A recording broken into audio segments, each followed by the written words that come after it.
ইনকিলাব মঞ্চের মুখপাত্র শরীফ ওসমান হাদি হত্যা মামলায় গ্রেপ্তার সঞ্জয় চিমিশ ও মোহাম্মদ ফয়সাল আদালতে নিজেদের দোষ স্বীকার করে জবানবন্দি দিয়েছেন। ৩ দিনের রিমান্ড শেষে তারা জবানবন্দি দিতে সম্মত হন। বৃহস্পতিবার ঢাকার মেট্রোপলিটন ম্যাজিস্ট্রেট জামশেদ আলম তা রেকর্ড করেন।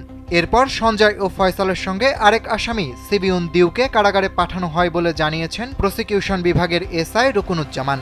মামলার তদন্ত কর্মকর্তা ডিবি পুলিশের পরিদর্শক ফয়সাল আহমেদ রিমান্ড শেষে বৃহস্পতিবার তাদের আদালতে হাজির করেন। সঞ্জয় ও ফয়সাল স্বেচ্ছায় স্বীকারোক্তিমূলক জবানবন্দি দিতে সম্মত হয় তা রেকর্ড এবং সিবিউনকে কারাগারে আটক রাখার আবেদন করেন। এরপর দুজনের জবানবন্দি নেওয়ার পর ৩ জনকেই কারাগারে পাঠানোর আদেশ দেন বিচারক। এই ৩ জনই শুটার ফয়সালকে ভারতে পালাতে সহযোগিতা করেছিল।